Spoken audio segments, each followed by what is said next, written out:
Nu skrev jag då till Janne.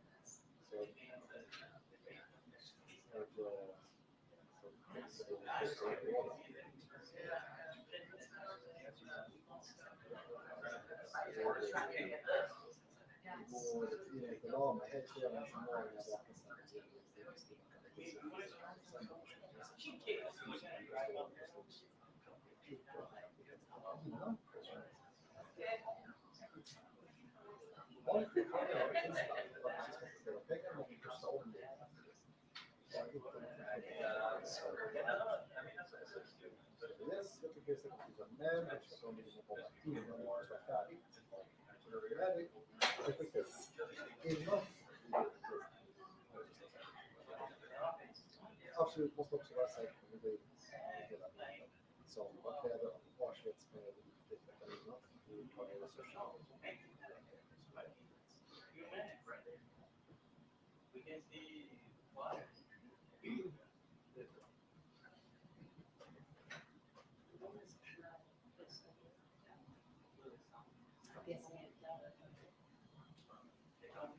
Men jag känner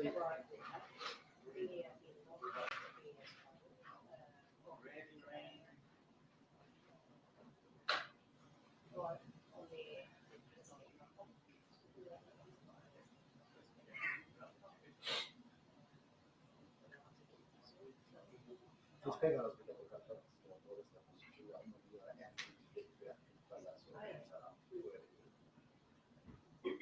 absolut. Det ska ju syfta på det.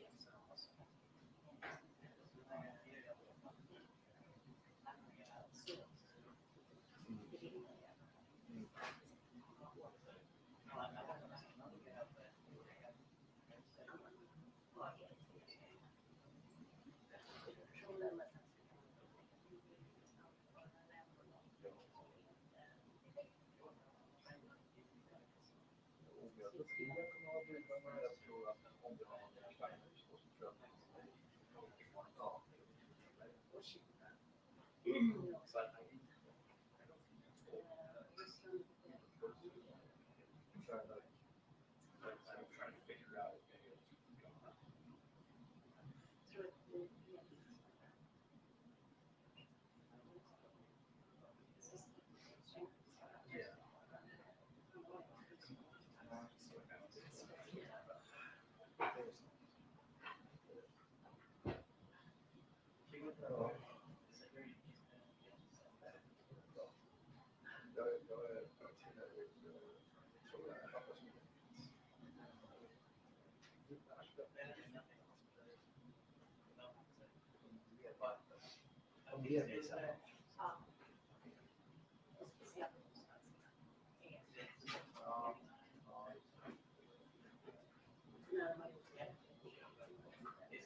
men det som jag men något som jag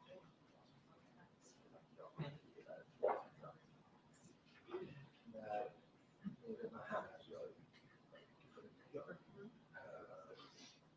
då gör jag det deras största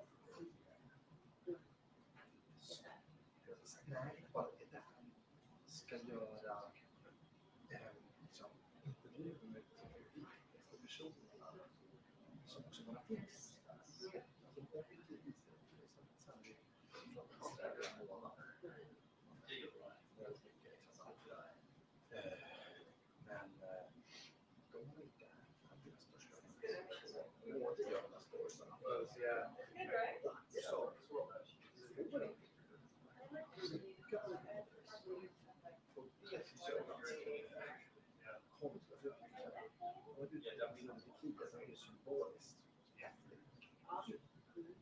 Men det var ju det som var det häftiga.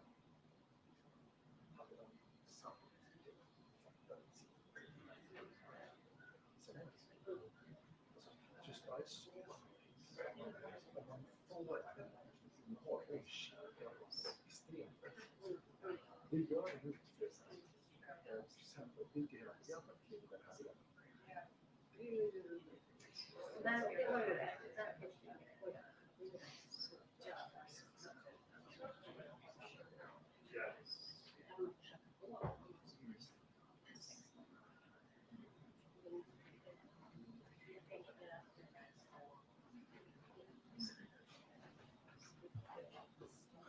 Audio test, 1, 2, 1, 2. Test, test. Bring that mono back on. Audio check. Okay, you need to be on.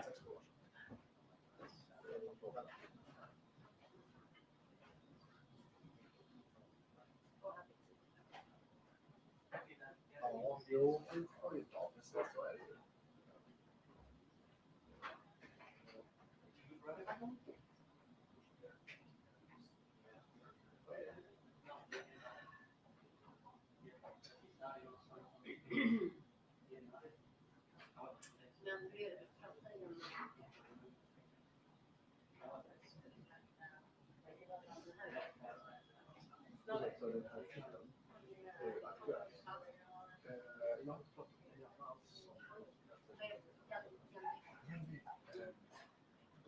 Jag föreslog att det var min teori som är liksom för att det är psykologiskt helst i Harrisburg och då kan vi se till att försöka få den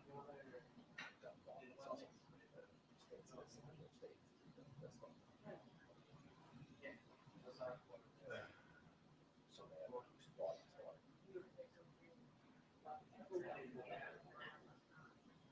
nej, de har nej, det är inte det som inte ska vara. Men de har någon liten idé om att vi som programledare ska göra något. Jag känner inte någon rädsla.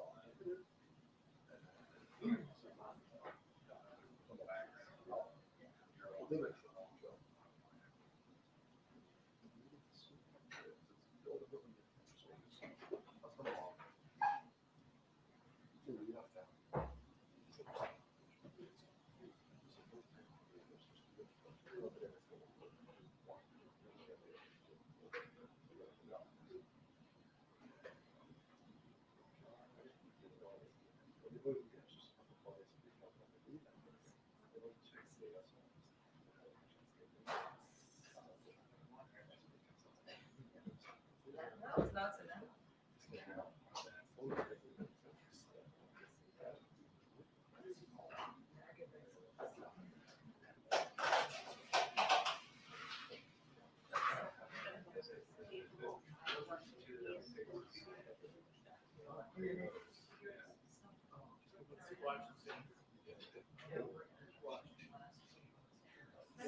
Kanske var det något sånt som var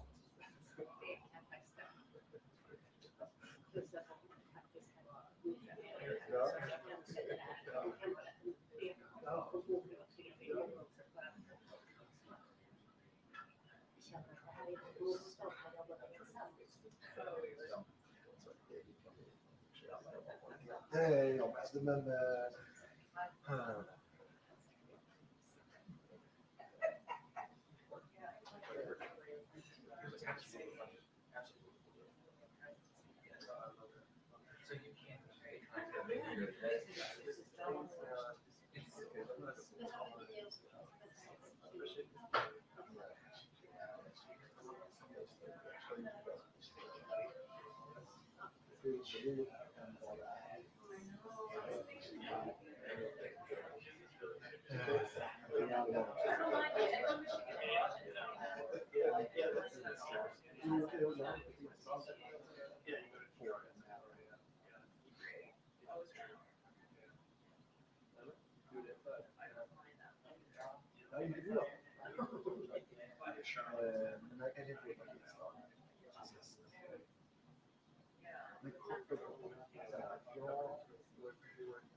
det är bra.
Nej.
Just one, that's why.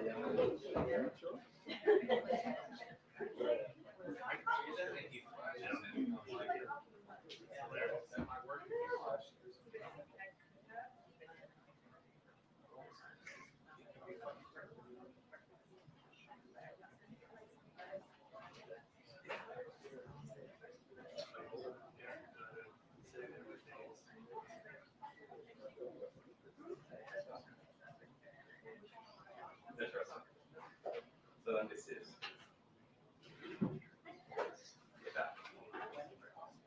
It's not yours.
Right.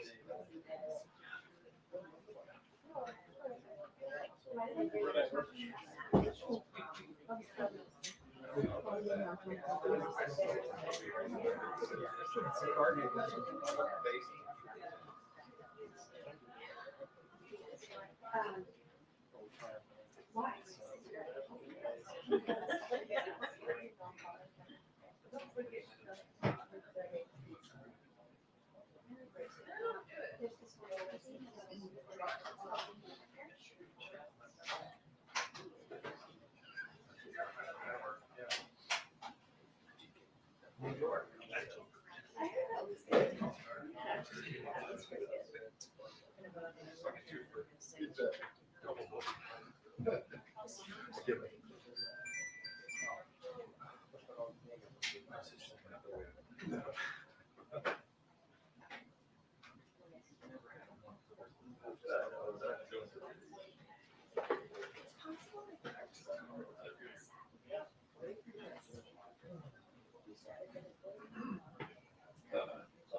Work on that again.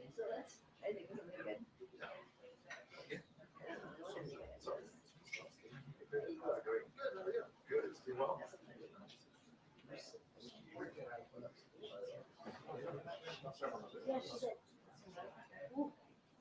I do remember somebody was like, oh, why did this let you off the hook with that?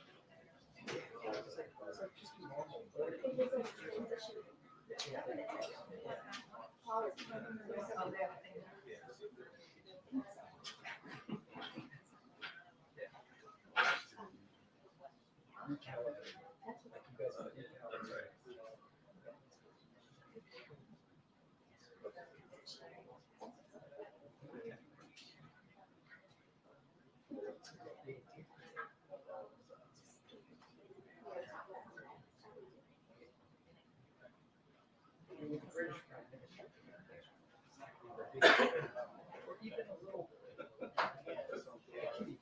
Yeah. I actually like.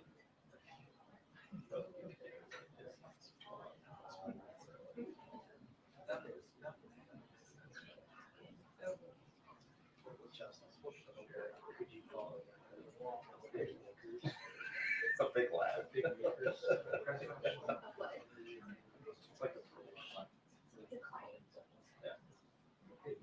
I think big lad is like. You're saying is Neander emoji because you go to Charlie?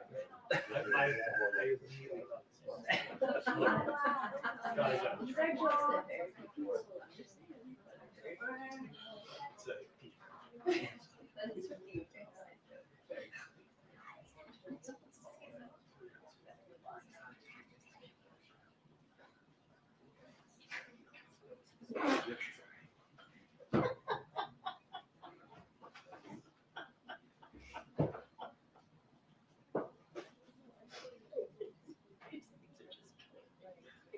Simple day.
Oui, oui.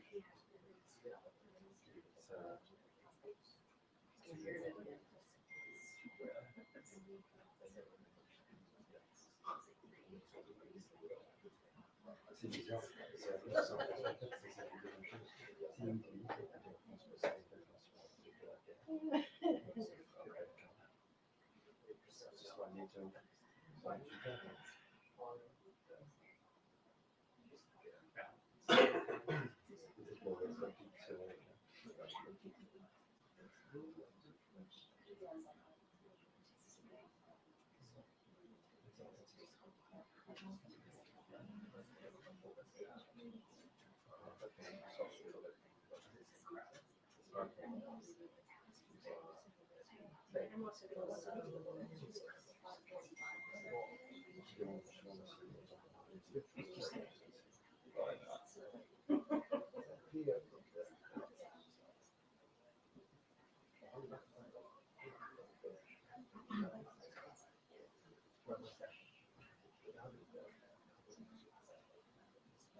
The press briefing will begin in 2 minutes.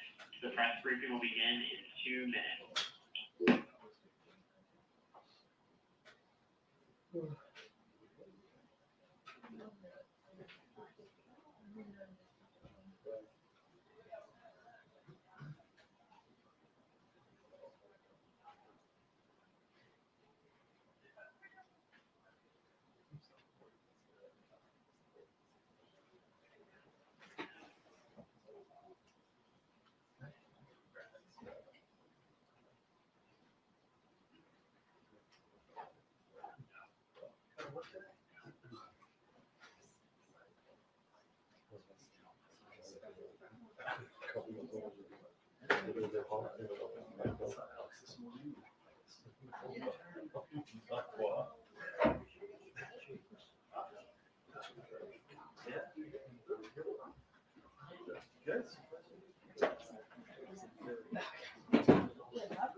Oh, look at that.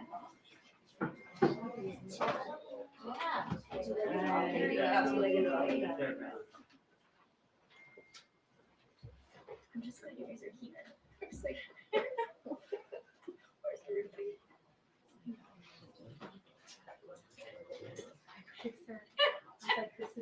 This is what it's like. I know.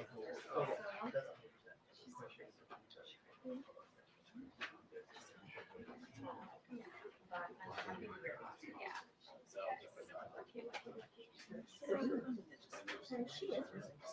Yeah. I know. Yeah. I know. Keep rubbing it in. Sorry. Not sorry. She's Tara. Oh, Tara. Yeah. She's delightful. Sorry. Sorry, Jack. Yeah. You know, it's fine. I'm just dead inside now. So. My social media feed is a lot less exciting. I know. Because like we're just not, carrying it out. Not exclusively.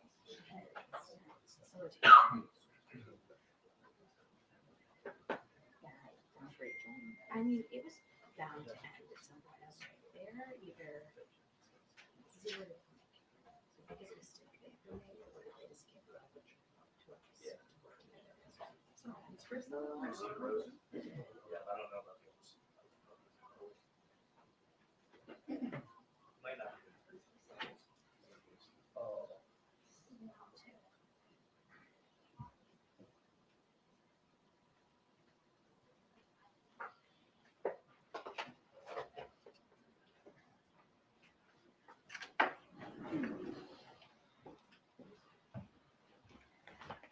Hey, good afternoon, everybody. Hi. Okay. So for over 30 years, combating gender-based violence has been the cornerstone of President Biden's career. When Joe Biden was growing up, his father used to say to him that the cardinal sin was abuse of power. And that includes a man raising his hand to a woman or a child. When he was a young man and serving as a U.S. senator, he saw how society looked away from violence against women. Few police departments had special victims unit. Many states had laws on the books that protected the abusers rather than the victims. More often than not, marital rape wasn't considered a crime. There was no national hotline to call. Women's shelters were referred to as indoctrination centers.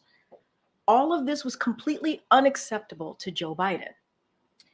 It's why in 1990, then Senator Biden wrote the landmark legislation, the Violence Against Women Act, VAWA, to protect women from domestic violence, stalking, and sexual assault. But we knew that wasn't enough. So as chairman, or he knew that wasn't enough. So as chairman of the Senate Judiciary Committee, he held public hearings on violence against women where courageous survivors shared stories of horrific violence. And his committee published groundbreaking reports on the impact of violence against women, documenting this tragedy in a way that policymakers could not ignore. It took years of building awareness, legislative expertise, and perseverance by then Senator Biden in 1994. VAWA passed Congress. For decades, he has worked across the aisle to strengthen it. As president, he continued to expand his signature legislation, using every legislative and administrative avenue to address gender-based violence during his presidency. and today, to keep building on his proudest legislative achievement, Joe Biden is announcing new actions to combat gender-based violence. A total of more than $690 million in new funds to support survivors of gender-based violence, guidance on new protections to meet the housing needs of survivors of domestic violence, sexual violence, dating violence, and stalking, a new National Resource Center on cybercrimes against individuals to help law enforcement and community-based organizations prevent, enforce, and prosecute cyber crimes. New private sector commitments to take on the non-consensual sharing of intimate images and cyber crimes against individuals, and new actions to support law enforcement in removing guns from domestic abusers. The president is proud that between 1993 and 2022, annual domestic violence rates dropped by 67%, and the rate of rapes and sexual assault declined by 56%. It is one of the reasons why Joe Biden calls it his proudest legislative achievement. But he knows there is more work to do. So it is why today his new actions are so important. As the president said, and I quote, "Today, as we mark 3 decades since we passed into law the Violence Against Women Act, we celebrate our progress while recommitting to the work ahead."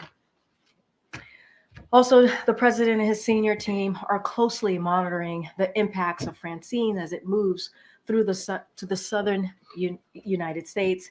FEMA Administrator Criswell is currently in Louisiana. She will meet with state and local officials, survey damages, and provide an update on our response efforts. Before Francine made landfall, the president approved Governor Landry's of Louisiana's request for an emergency declaration, which unlocked federal assistance to help support life-saving and life-sustaining efforts. Over 700 federal personnel, including 128 urban search and rescue personnel, are in Louisiana and ready to support any emergency response requests from the state. FEMA has also pre-positioned more than 750,000 meals, 1.2 million liters of water to support the needs of survivors. We continue to encourage those who are in the path of Francine to stay alert. Visit ready.gov for tips on how to stay safe and follow the recommendations of state and local officials. The Biden-Harris administration stands ready to provide additional support to impacted areas as necessary. And as I'm sure you guys already have heard this, but over the course of this administration and during his time as vice president, President Biden's approach to foreign policy in the Western Hemisphere has been based on his belief that democracy is fundamentally vital for sustained economic prosperity and security. Now, Venezuela is no exception, and the blatant electoral fraud following the July 28 presidential elections must continue to be condemned, and those obstructing democracy held accountable. And that is why, to that end, today we took 2 important actions to hold Nicolas Maduro and his cronies accountable for their blatant electoral fraud, obstruction of a competitive and inclusive election, and violation of the civil and human rights of the people. First, the Department of Treasury sanctioned 16 Maduro-affiliated officials. Second, the Department of State imposed new visa restrictions on a significant number of Maduro-aligned officials who have undermined the electoral process in Venezuela and are responsible for acts of repression. To date, the U.S. government has sanctioned over 140 current or former Venezuelan officials and taken steps to impose visa restrictions on nearly 2,000 individuals. The United States does not stand alone here in expressing our concerns with Maduro's anti-democratic actions. This morning at the UN headquarters in New York, we stood beside Panama and more than 50 other countries from across the region and globe to express our continued commitment to Venezuelan-led democratic norms, as well as our deep concern with the politically motivated arrest warrant issued by Venezuelan authorities, Edmund Gonzalez Urrutia. The United States will continue to work with our international partners to encourage Venezuelan-led constructive and inclusive dialogue to restore democratic norms, ensure Maduro and his representatives are held accountable for their actions, and support the people's aspirations for democracy and a more prosperous future. In the meantime, we cannot stand by while Maduro and his representatives blatantly commit electoral fraud and use violent, indiscriminate repression to silence opposition to Maduro's rule. Hence our actions today. At the beginning of this administration, President Biden made the decision to take the Quad to the leader level, and next weekend, President Biden will host the 4th in-person Quad Leaders Summit in Wilmington, Delaware. The president looks forward to welcoming Prime Minister of Australia, Prime Minister of India, and the Prime Minister of Japan. This will be President Biden's first time hosting foreign leaders in Wilmington as president, a reflection of his deep personal relationships with each of the Quad leaders and the importance of the Quad to all of our countries. The Biden-Harris administration has made elevating and institutionalizing the Quad a top priority, and this Leaders Summit will focus on bolstering the strategic convergence among our countries, advancing our shared vision of a free and open Indo-Pacific region, and delivering concrete benefits for our partners in the Indo-Pacific in key areas. We will have more of the Wilmington specific base details in days ahead of this particular Quad Summit that's happening next weekend. And lastly, this is a fun thing for all of us here. I wanted to take a moment to congratulate. We're about to embarrass her wholeheartedly, and I'm really happy about that because she should be. She's such a great person. And celebrate Kelly Scully. Well, Kelly's been supporting our team and working with many of you on healthcare and education stories, and she's not leaving, but she's also been working on her own story on love. Oh, I didn't know how I was going to deliver that one.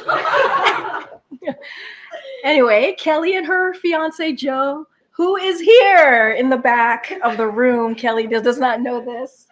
Hi, Joe. She thought she was here for Vow Wow. They will tie the knot just outside of Florence, Italy next week. None of us were invited. Maybe she invited you guys. But I'm so proud that Kelly was able to find love, and she is the fourth spokesperson in the Biden-Harris press office to get married during his term. So maybe I should take some credit for that. I don't know, but maybe probably not. But anyway, Kelly, you are indispensable member of our team. There's a lot of internal jokes happening. Yeah, subtext here happening. And so we could not be happier for you and Joe. Hi, Joe. Hi. Please join us in wishing them, in all seriousness, a lifetime of love and happiness. And we can't wait to have you back, Kelly. And congratulations to you, Joe. I was about to call you something else. Joe. All right, guys. Thank you for being here. I know you had a busy day, so thank you for stopping by, Joe. Okay. Are you fully embarrassed? No. Oh, you want more? You want more embarrassment? All right, let's get to it. I know it's late. Colleen. Yes. Hi. Hi. Okay, so a couple things. Can you tell us how the president thought the debate went? Or did he watch it? How did he consume the details of the debate? Yeah, so as you know, he was in New York ahead of September 11th, so he watched it at the hotel in New York. And I'm going to be careful. I'm going to give you an answer, but I'm going to be careful because it is a 2024 campaign. So just have to say that at top. But what the president saw directly for himself is he saw a commanding, optimistic performance from the leader who he's been working with for the past 3.5 years, side by side. And he heard a powerful case for shared values that they have and shared policy goals that they have, standing up for our rights against dangerous abortion and IVF bans, tax cuts and lower costs for families to keep us on the strong economic growth trajectory. Instead of Maganomics, you hear me talk about this, the $4,000 increase in taxes and cuts for working people. He also saw her again demonstrate her commitment to keeping us more secure and safe not just here, but obviously around the world. And he saw someone who continues to put the American people first, and she did it in an optimistic way, in an optimistic and dominant and powerful way. And I think you saw his tweet, bless you, that he put out, that his team put out that night. And so he's very, very proud of her. On September 11th, did the president and Donald Trump were together and standing near each other? Did they have any conversations? Did they speak about anything? I don't have any conversations to read out. I think you saw everything was pretty much being recorded in real time. Outside of what you saw yourselves by looking at the video, I don't have anything else to add. Okay. Yeah. One other thing. I'm sorry. No, go ahead. On the Wilmington summit, I just wondered if you could share anything about, is the president going to have the leaders to his house for a barbecue, or what are the plans for how he's going to entertain the leaders? Yeah, we did say it was personal, right? Yeah. Politics is personal, and he believes politics and obviously in this case foreign policy is personal. I don't have anything else to share beyond what I gave at the top of the briefing here, but he's looking forward to doing this. It is the first time hosting foreign leaders in Wilmington, as I just said at the top. And I think it's going to be an opportunity for him to reflect certainly of his deep personal relationships that he's had with each of the Quad leaders. And we'll have more soon to share. Okay, Misha. Thank you, Karine.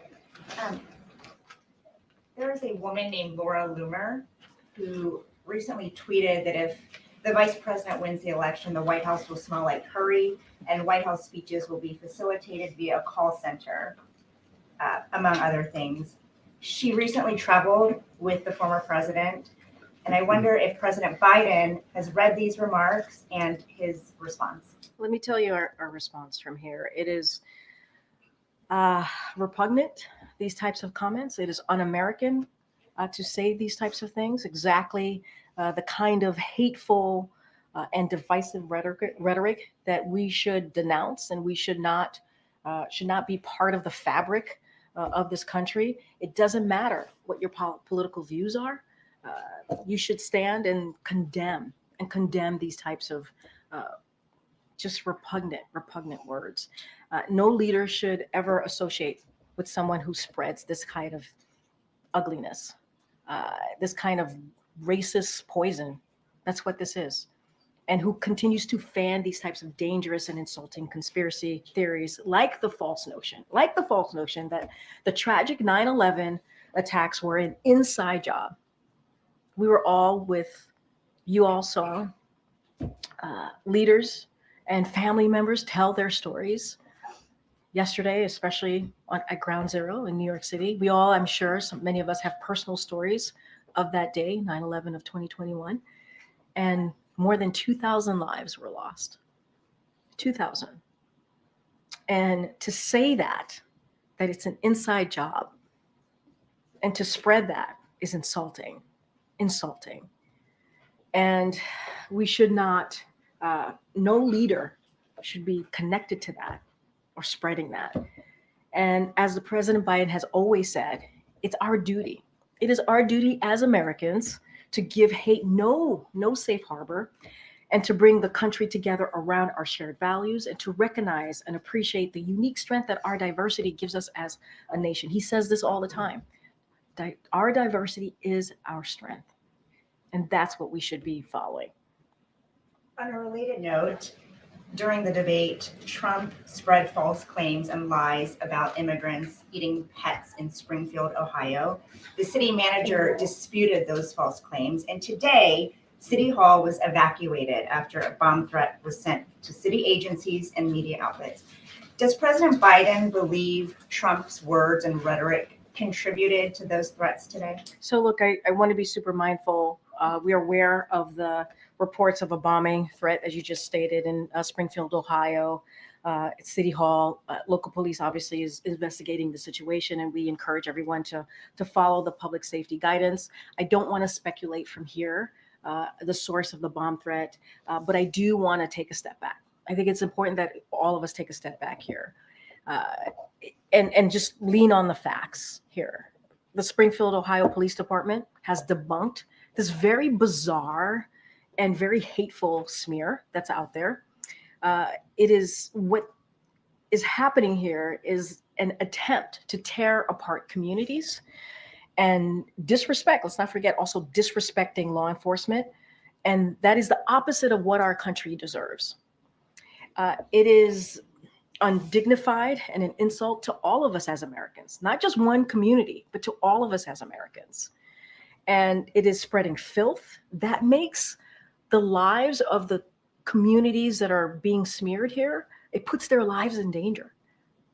And it is just hate speech. That's what it is.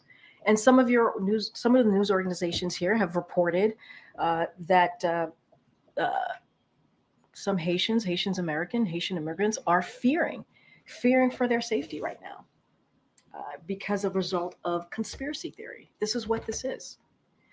So instead of leaders trying to bring us together around our shared values, which is something that the president believes and says all the time, as I just stated, and the president and the vice president, that's what they want to see. They want to see us come together in our shared values in a respectful way. And I will say one more thing, and I think if you guys could hear me out for 1 second, like maybe we should not have leaders who fall for fake internet conspiracy theories. We should think about that. Maybe we should not have leaders who do that. Our country deserves better. Okay. A follow-up there. Any message from the White House specifically to the residents of Springfield, Ohio? Because of the bomb threat, or And all that's been going on social media, and the conversation around it, how the city managers had to reply. Yeah. Well, we certainly appreciate the Springfield, Ohio Department Police debunking this. This again, very bizarre, hateful smear, and that is something that we appreciate. We should continue to come together as a country. We should not be tearing our communities apart. I'm sure that the community is dealing with a lot of incoming on this. It's unfortunate. And certainly not, I can't speak to the bomb threats and get behind that. There's an investigation that the local police are looking into. But we appreciate certainly the Ohio Police Department coming out right away in Springfield and saying, this is false. This is not true. Debunking this hateful, very hateful smear. I wanted to ask you actually about another one from the debate. Former President Trump refused to say plainly whether he wanted Ukraine to win the war. Has the White House fielded any calls from allies about this, what this could mean if he wins, a change in U.S. policy? Has it impacted any of the White House's work with counterparts in Ukraine? So here's what I'm going to say. Look, I'm not going to answer specifically to what happened at the debate. What I will say is President Biden is president right now. And you have seen what he has done over the last more than 3.5 years. And he's always made sure that when it comes to foreign policy, we have diplomatic conversations. We try to rebuild those relationships that were pretty much soured by the last administration. We saw what the last administration did to our relationships across the globe. And as it relates to Ukraine and the war that they're fighting because of Russia's aggression, you've seen the president's continued commitment to making sure that Ukraine has everything that they need to fight for their democracy, to fight for their freedom. And that's going to be continued, obviously, the president's commitment and the vice president's commitment as well. They've done this as partners over the past 2 years, more than 2 years now. And so that is what matters right now in this moment. The signal that we're sending has been very clear to the brave people of Ukraine, to our allies and partners, that we are standing behind them and continue to do just that. Is there any update to give on the negotiations in Doval? There was a new statement from Prime Minister Netanyahu that definitely suggested things are not going well. So what I will say is that we are going to continue to work on this agreement. This is an agreement that will bring hostages out of Gaza. That's what we want to see. And obviously, as you know, some of those hostages include American hostages. And we're going to continue to do that under the terms of the deal that's now on the table. That's what we're focusing on. As you know, and we say this all the time, we're just not going to go negotiate in public. Thanks, Karine. The President has both the Wilmington Summit and the meeting tomorrow with the British Prime Minister. I'm wondering if we can anticipate a press conference at either or both, since traditionally both would be kind of forums that we get to hear from the President. So I don't have anything to share on the Quad Summit as far as a press conference component. I believe there's not one scheduled for tomorrow. But I can say that, the president obviously is going to continue to take questions from all of you. And I just don't have anything to share beyond tomorrow at this time. Then there was a meeting today at the White House with leading AI companies. I'm wondering if you could give a readout of what was discussed, but also if there were any agreements or plans headed forward for what the companies and the administration want to do together. So we are going to have a readout. If it hasn't gone out yet, it will go out shortly, of that particular meeting that happened this morning, as you just stated.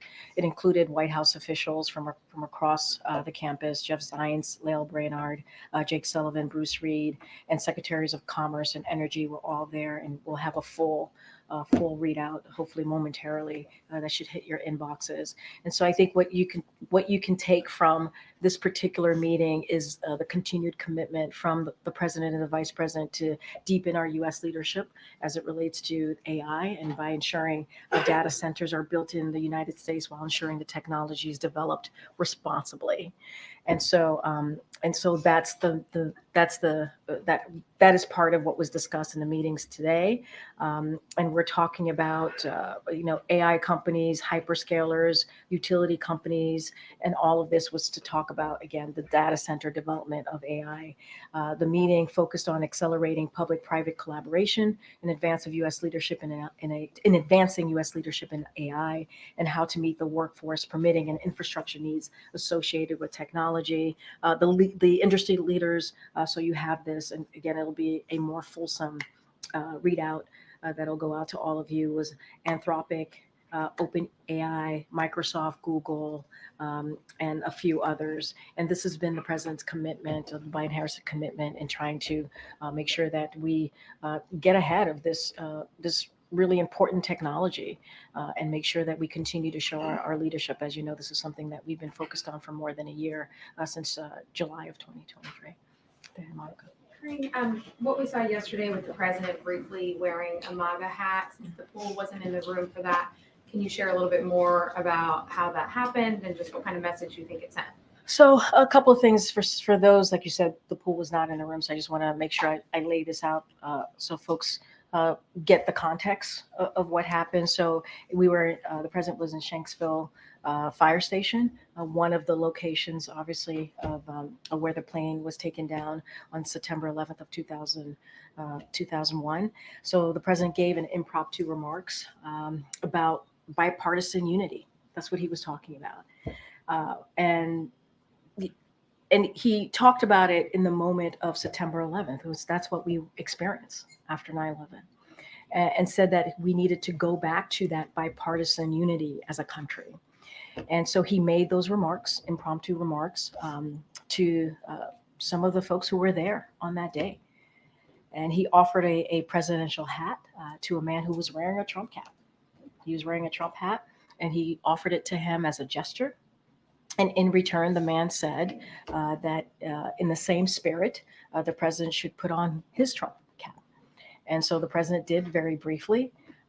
And that's what happened.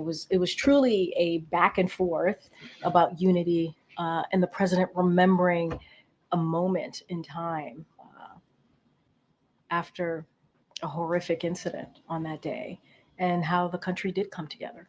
It didn't matter what political party you were part of. It didn't matter. We came together as a country because we lost so many souls, thousands of souls, more than 2,000 that day. That's what you saw. Did the president and vice president have an opportunity to talk about the debate yesterday throughout their travels? I'm not going to, obviously they saw each other, spent some time with each other. I'm just not going to get into their private conversation. As I said, he's very proud of her. He continues what you saw, and be mindful what you saw on Tuesday was what he has said. The best decision that he made, and has said this many times, was when he was in 2020 and selecting his running mate, was selecting her. He looks forward to continuing to work side by side in the next several months of this, his tenure. And just finally, is there anything you can preview on UNGA specifically?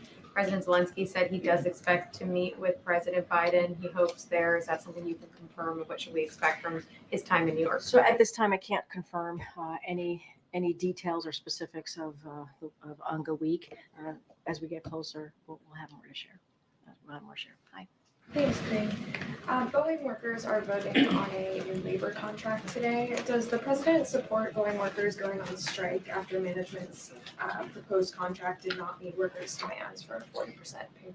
Yeah, so I've said many times here when we get these types of questions is that we support, this president supports collective bargaining and believe it is the best way for American workers and employers to come to an agreement for that works for all parties and do it in a good faith way. And so that's what we believe. That's what this administration believes.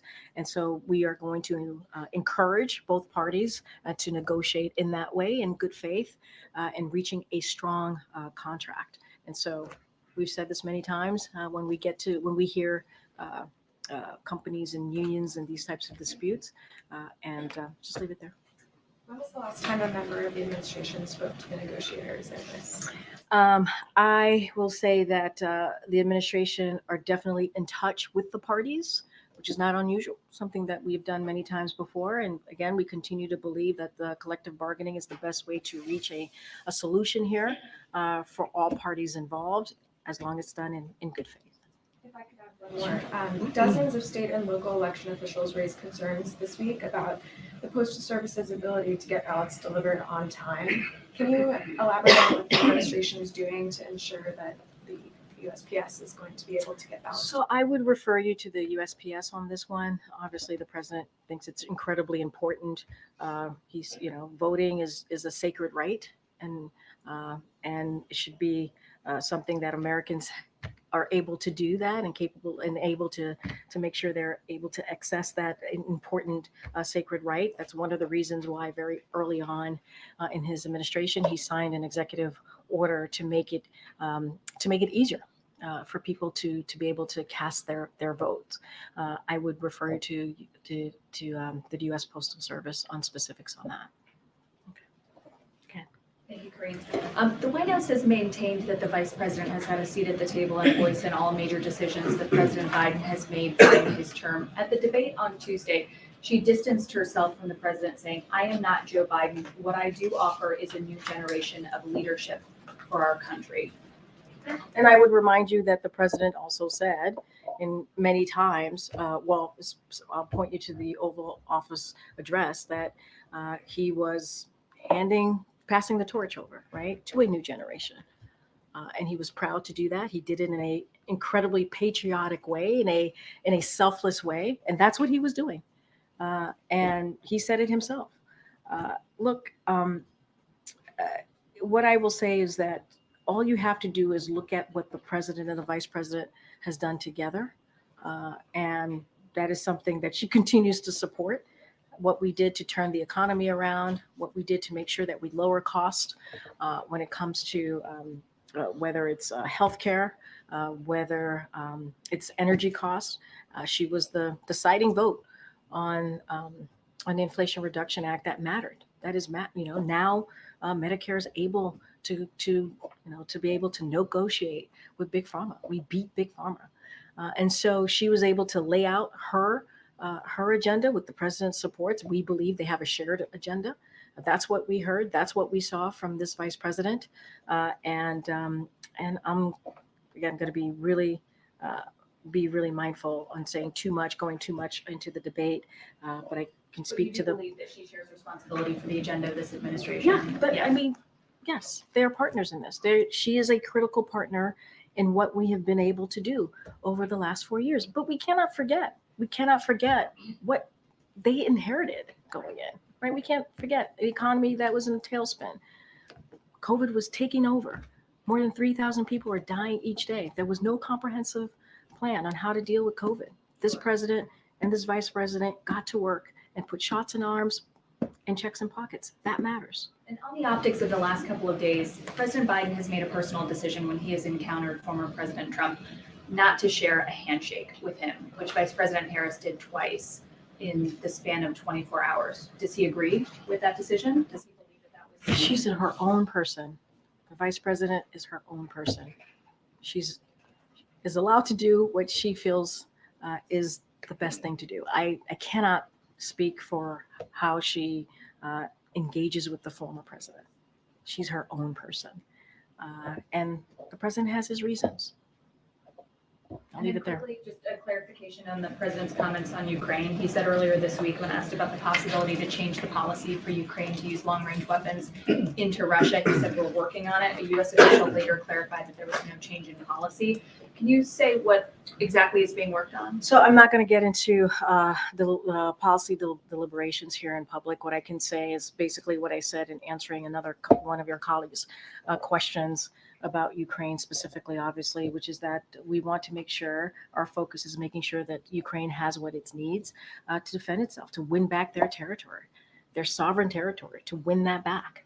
And so that's what our focus is, and that's what we're going to continue to do. We have shown, and this president has shown and continues to show, a tremendous amount of support for Ukraine. His leadership has been very clear and out front, making sure that NATO is stronger, adding 2 more NATO members. That was because of the president's leadership. More than 50 countries he was able to bring together to support Ukraine as they continue to bravely fight for their freedom. And that's our commitment. I'm not going to get into policy deliberations from here. Go ahead, Fraser. I know last time I think I called you Michael. I'll forgive you. I Don't worry about it. apologize. It's fine. Water under the bridge. Thank you. Oh, you're so kind. Thank you. Anytime. I want to continue asking about Ukraine if possible. Putin today said about these alleged plans to change the idea about long-range missiles. He said that it would mean that NATO countries, the US, European countries are at war with Russia.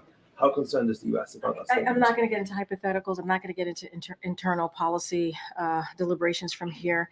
I will say what you've heard from my NSC colleagues at this podium. You've heard from this president. This war can end today if Mr. Putin will end the war that he started. It is his aggression. It is his war that he started. He can end it. He can end it. I'm going to leave it there. His forces have also reclaimed part of the Kursk region that the Ukrainian forces took in the last couple of weeks. What's the White House's reaction to the Russian advances back into the Kursk region? We are going to do everything that we can so that Ukraine has what it needs to defend itself. That is our commitment. I think you have seen this, a very much focused, a tremendous amount of support from this administration and also from our partners and allies in doing just that. And that's what you could expect to see. That's great. Okay.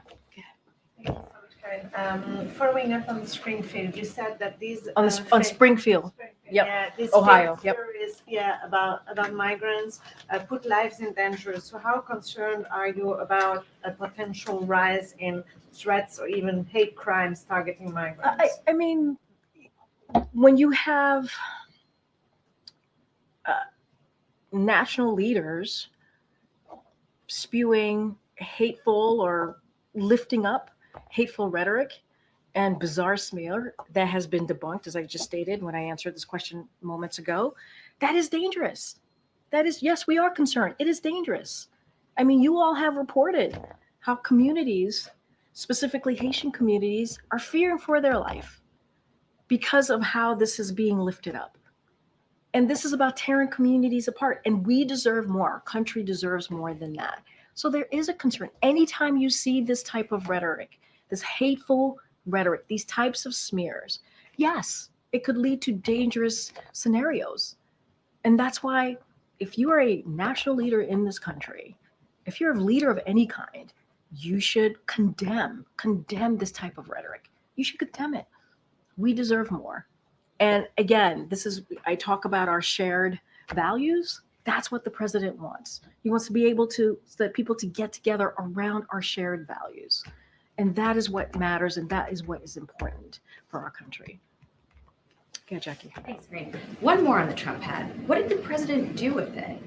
All Do you right. keep it? I have no Is idea. he like saving it for a Christmas present for his least favorite staffer or something? Oh, wow.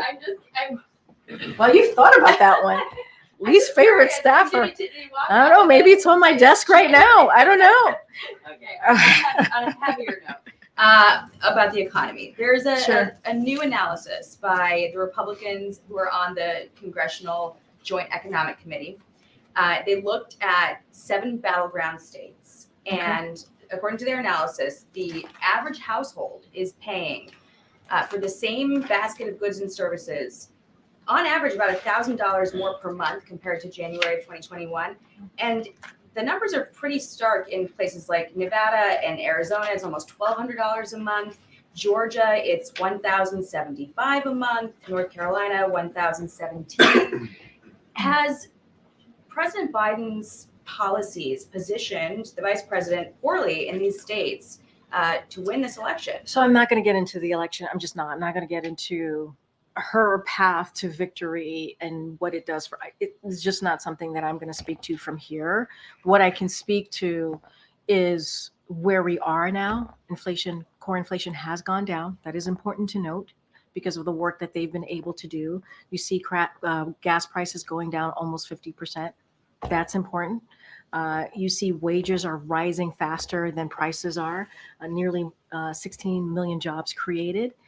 And what I will say, so we have done the work to see progress in fighting inflation and lowering costs. But we do understand, we're not, I hear the numbers that you're telling me, we do understand that there is more work to be done. There's more work to be done.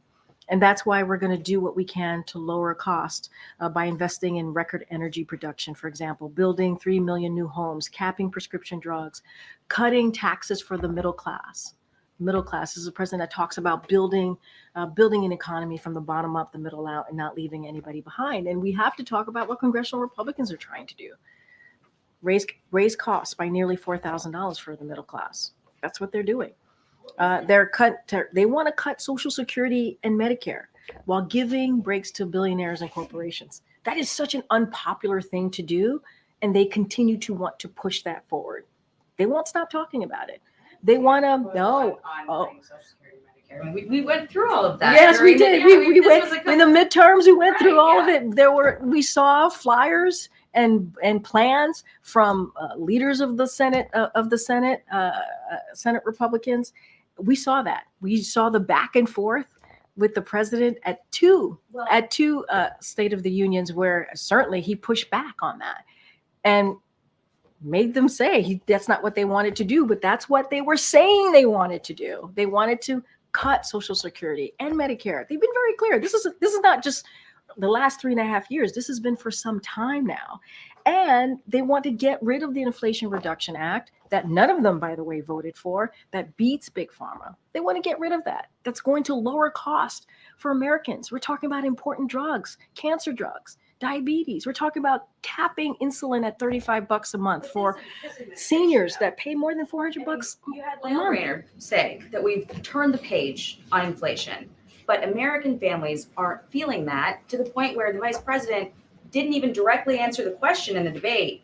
Do you believe that Americans feel they're better off than 4 years ago? Look, we have made progress in fighting inflation. That is something that we have seen from the numbers, from the data. That is a true in truth, right?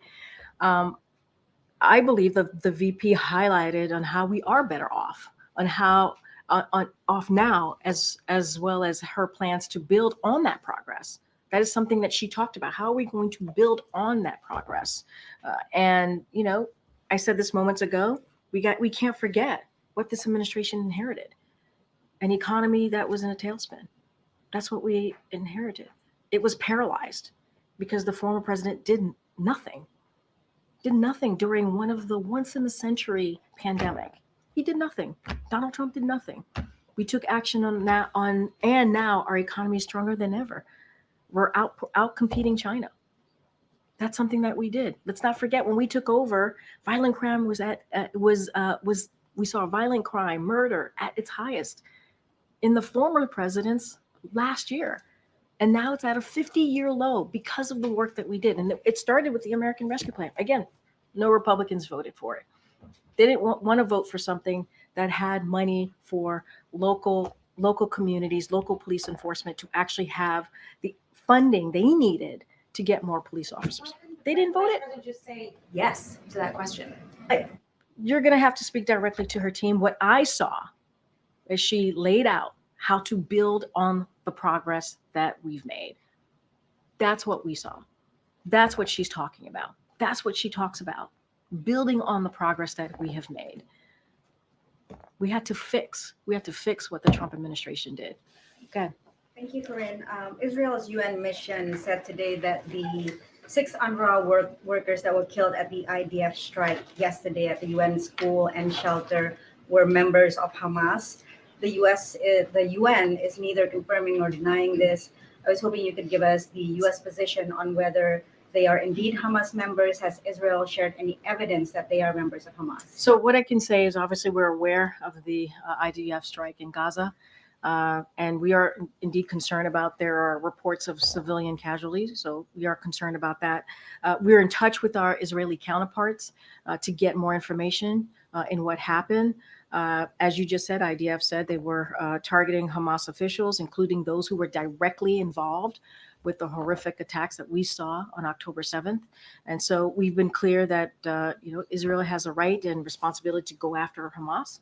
But we also been clear that Israel must do this in a way that there is precaution, in a way that we protect, do everything that they do to protect more civilian lives. And so this is especially the case in declared humanitarian zones in Gaza. And that is something that we want to see. And so we're having certainly conversations about that. We mourn. And you hear us say this all the time. Every Palestinian civilian lost in this conflict, including children, and far too many lives have been lost and continue to be killed and wounded. And so we're having those conversations with our Israeli counterparts. You don't have a position. I don't have I know the question about, you're asking me about specifically about Hamas leaders, officials. I'm not going to speak to that. What I can say is we're in direct conversation with our Israeli counterparts. And moving on, still on the Middle East, is the administration involved in bringing the remains of Turkish-American Ayşenur Ege, who was killed by IDF in the West Bank? Is the administration involved in bringing her remains back to Turkey? And how do you respond to Turkish anger, both from the government and the citizens, to President Biden calling the shooting, quote, an accident? So let me just say that what the family and her loved ones, Ayşenur's loved ones are going through right now is unimaginable. And I can't imagine the pain that they're going through with losing a child, a loved one, and their loss has certainly been on the president's mind. And so you saw the president release a statement on her death, and the president said there must be a full accountability. Her killing was indeed an outrage, and just to reiterate what I said moments ago, Israel must do more. They must do more to make sure that incidents like these never happen again. And again, the pain of losing a child is something that I can certainly that we can't even imagine. Is the U.S. helping Turkey? Sorry, is the U.S. helping to bring the remains? I don't have anything to share with you on that. I would refer you to the State Department specifically on that question. At the Quad Summit in Delaware later this month, President Biden will be meeting with Prime Minister Kishida of Japan. What would his message be on U.S. steel acquisition by Nippon Steel? Look, I don't have anything as it relates to Nippon Steel. I don't have anything to share on that. CFIUS obviously is going through their process. When they share their end of the process report, that they do that, they'll do that to the for the president. Then the president will make obviously a decision. I just don't have anything to share. There's no news to be made at this time, and the process continues. Yeah, sure. Go ahead, Nadia. Thanks. The statement that the president released yesterday described the killing of Ayşenur as a tragic error. I'm just wondering how the White House came to this conclusion, considering that she was shot by a sniper into a bullet in the head as execution style. The Washington Post did an investigation. It showed that she was shot 20 minutes after the clash had ended, and all the protesters has moved from the main road. So how did you come to this conclusion? It was an error. And I want to say, like, her killing was an outrage and should have never have happened. It should have never happened. That's what the president believes. It should have never have happened. I'm aware, to answer your question, I'm aware of the analysis, the various analyses that are out there and have been published, aware of it. And as we have said, we're going to continue to stay in close touch with the Israeli and the Palestinian authorities regarding the circumstances that led to Isa Noor's death. We're going to continue to have those conversations. And the president has been clear. He has been clear as well that there needs to be full accountability as well. We need to see full accountability here. But in all the previous incidents, whether it's Palestinian civilians or even Israelis, hostages who were carrying white flag and shot by the IDF, or American citizens, whether it's Shireen Abu Akleh or Aisha Noor or others, is the White House satisfied that Israel ever came to you and they found actually the people who did it responsible and they held accountable? Are you satisfied with all this investigation? I'm not going to go into every investigation. I know I hear you, but I'm not going to do that. This should have never happened. This awful killing should have never happened. It's an outrage. And just to what the president was referring to, and we've said this, is that the initial findings that were released by IDF, and it was also briefed, they also briefed the US government on this. And so, look, the president also said there must be full accountability to what happened, and that's what we want to see.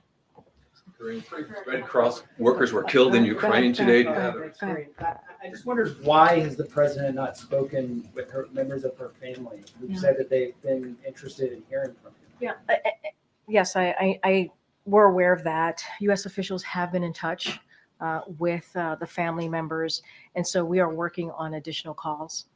I don't have anything to share outside of that. Are those with the president? Is he going? We are working on additional calls, and I just don't have to share anything else to share beyond that. Go ahead, Karen. Go ahead, Karen. January 6th is going to be designated a national special security event by DHS and the Secret Service, which makes the counting certification of electoral votes the highest security designation the federal government makes available. We've heard the president give many speeches talking very passionately about what happened on January 6th. Back in 2021. But what does it say now that something that is a routine part of the election process is now getting this level of a security designation? So, and you're right, this president has spoken very passionately about January 6th and what happened on that day and how it was an attack on our democracy. He has shared his views, and he's also said the importance of making sure that never happens again. He has said that many times, again, in an impassionate, powerful way. I would, as it relates to this designation, this is something that DHS and Secret Service, they can speak specifically to this designation. They made this designation, so don't want to get ahead of them. But you're right, the president's spoken powerfully about this. He's been very clear that this cannot happen again. And we know, look at 2022, the elections from 2022. We know that Americans care about their democracy. They care about their freedoms. And that's where majority of Americans are. But I'm not going to get into specifics of the of what we heard from DHS and Secret Service today. Okay, Jared. Red Cross workers killed. UN Ambassador Linda Thomas-Greenfield announced that the U.S. is backing up 2 permanent African seats on the UN Security Council. What more can the White House share about the importance of this and what insight and leadership Africa can provide to advancing international peace and security And how likely does the administration believe that this resolution can be voted on at the General Assembly? So just to take a step back, 2 years ago at UNGA, the president was able to announce the U.S. commitment to expand on the council with permanent representation for countries from Africa and Latin America and the Caribbean, as well as countries we've long supported for permanent seats. And so he did that 2 years ago. And what you saw today, to your point in your question, you saw the UN ambassador, the U.S. UN ambassador announce that our support for 2 permanent seats for African countries. And that's something that African leaders called for. And certainly, obviously, this is something that the president supported. So it shows, I believe, our commitment, the U.S.'s commitment to supporting reforms to the Security Council. I think that's how you should see this and view this. And by doing that, it makes the Security Council more effective. You have representation and more credible.